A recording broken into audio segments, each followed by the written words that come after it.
All right, moving right along. Uh, Looks like Kristen, do we have the next presenter? Yep, There the we go. next one is the SkillsForge Lab, and we have at least a couple of them. So if you're with the team and I don't see you, please alert me that you're here.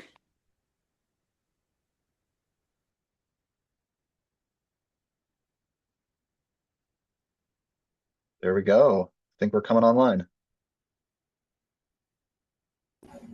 Can you hear us now? So, yes, I can hear you. So, yes, whoever wants to take lead and introduce yourself and the team, we're ready to roll. Good evening, everyone. I'm Benedict, the team lead for SkillsForge, and we bring you greetings from Ghana, Koforidua to be precise. So I'll share my screen so that we can present.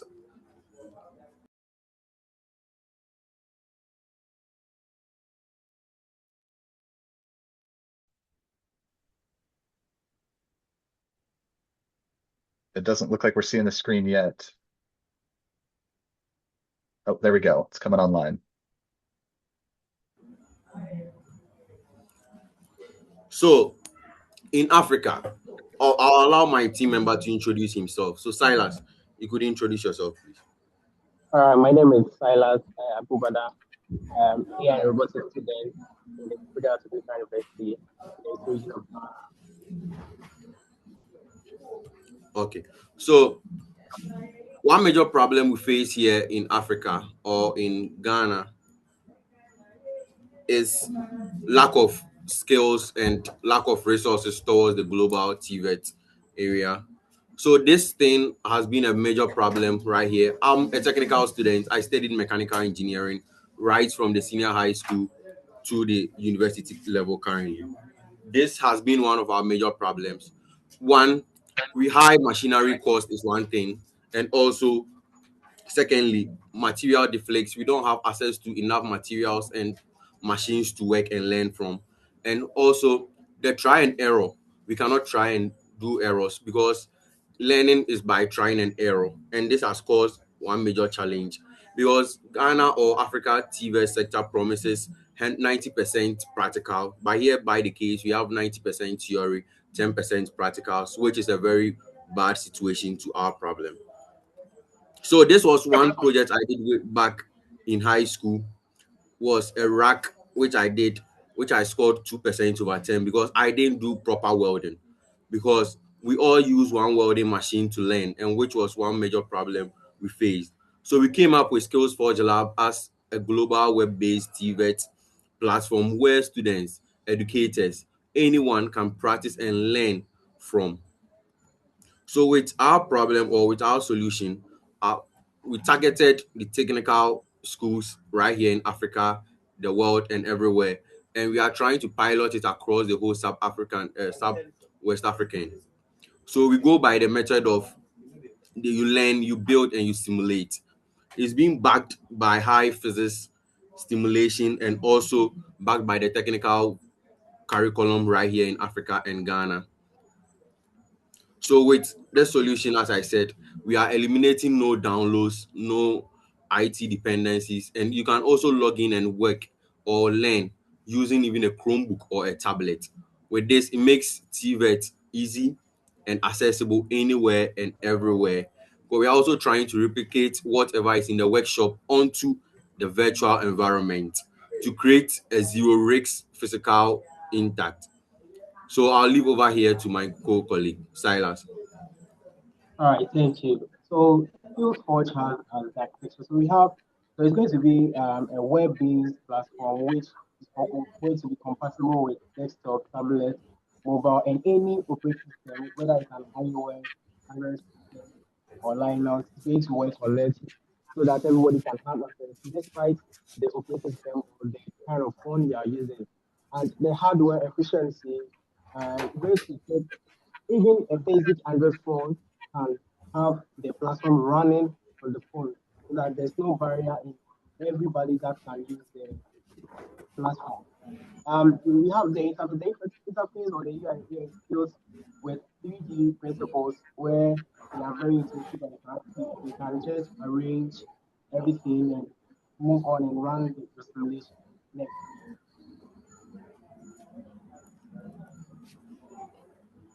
So the practical application, so it based on simulation.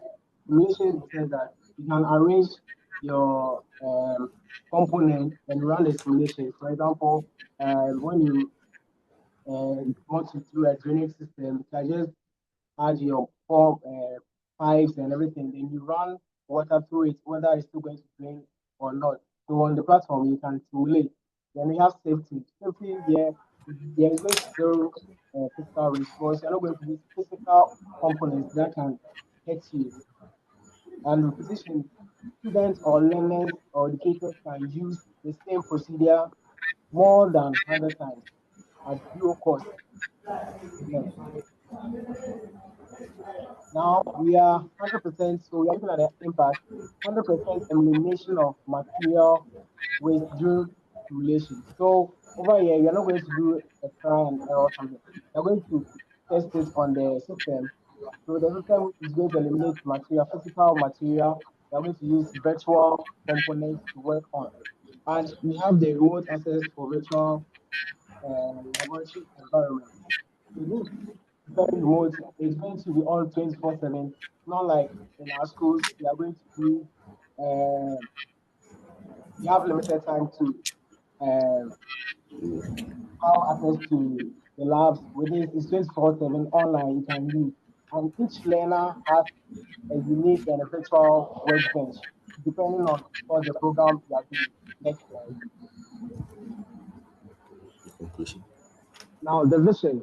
Our vision is to make practical engineering for the whole global TVET so that it does not, there's no gated, never be gated by physical structure, meaning that everybody have access to TVET, quality TVET education.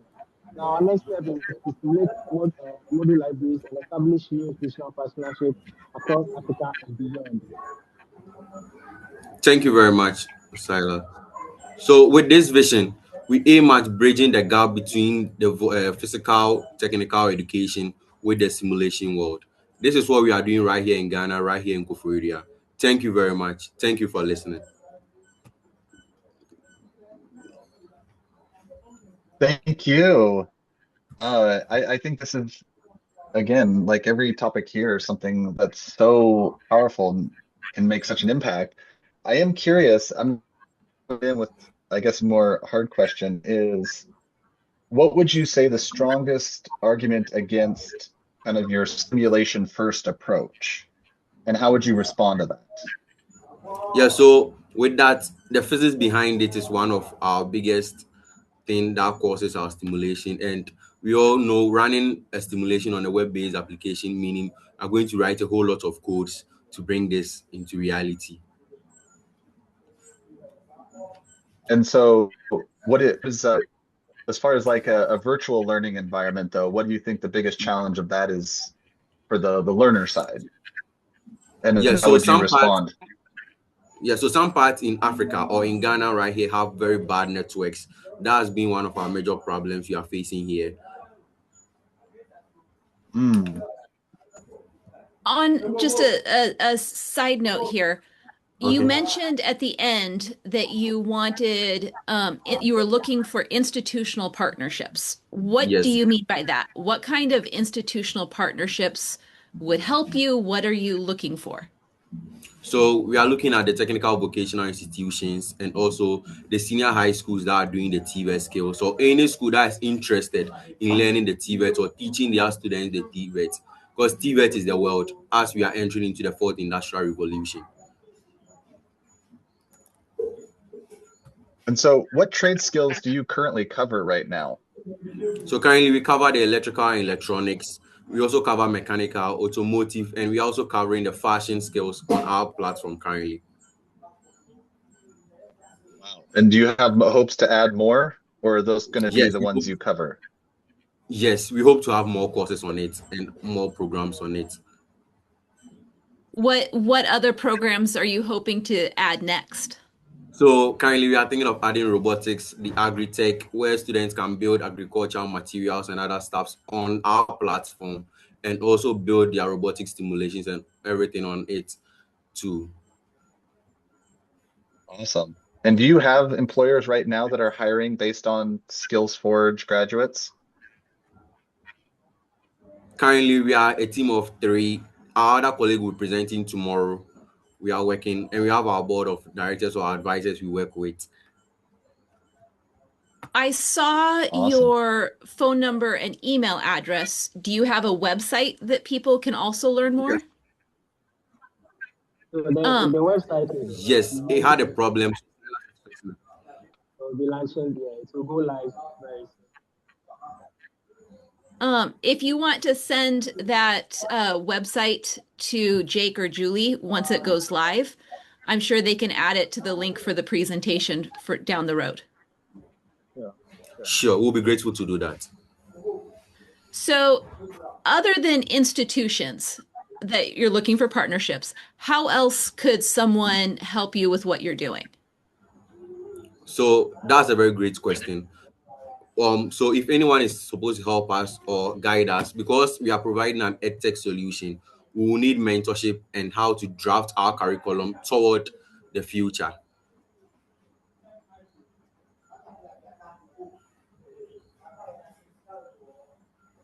Very good. Oh, Kristen, you're muted. That would make sense. Is there anything else you would like to add or make sure you hear? Oh, so we thank everyone, and we would like to connect with most people to build this thing to solve Africa's biggest gap in technical vocational education. And thank you to Miss Julian and Miss Jake. Mr. Jake, sorry, not Miss Jake. Thank you very much. Perfect. Well, thank you guys. Thank you. We've got Jake here, right here for that. Hey, Jake. Yep. There you go. Very exciting. I love it. We're gonna do a transition here of hosts as well. So thank you all for being here very much. Thank you to Christian Yes. and Ben. Yes, Thank you, thank Jake. you. See you tomorrow. And thank you, Kristen and Ben. Thank you very much. I don't want to sound like I'm surprised, but you did a very good job. Thank you. Well, it was a No worries. pleasure. I really appreciate the opportunity to be here, and it's very inspiring to see all the work people are doing. It's always fun. I have to concur with that. It's always fun to see these students are doing amazing things, and hearing the work that they're doing, whether it's the SkillsForge, the needs that are being filled by Great. these students. They're great. So Thank you. Thank you Absolutely. both very much. Thank you. And we'll Well, hand thank you. it over Yes. to you and Lord Yeah, Christus here. great. Did you make me the host? Yes, I did. Okay. Okay, good. Oh, yes, I am. Okay, great. So make sure we're all good to go. Okay, you're Yep, fine. I'll Thank sign you. off. Thank you.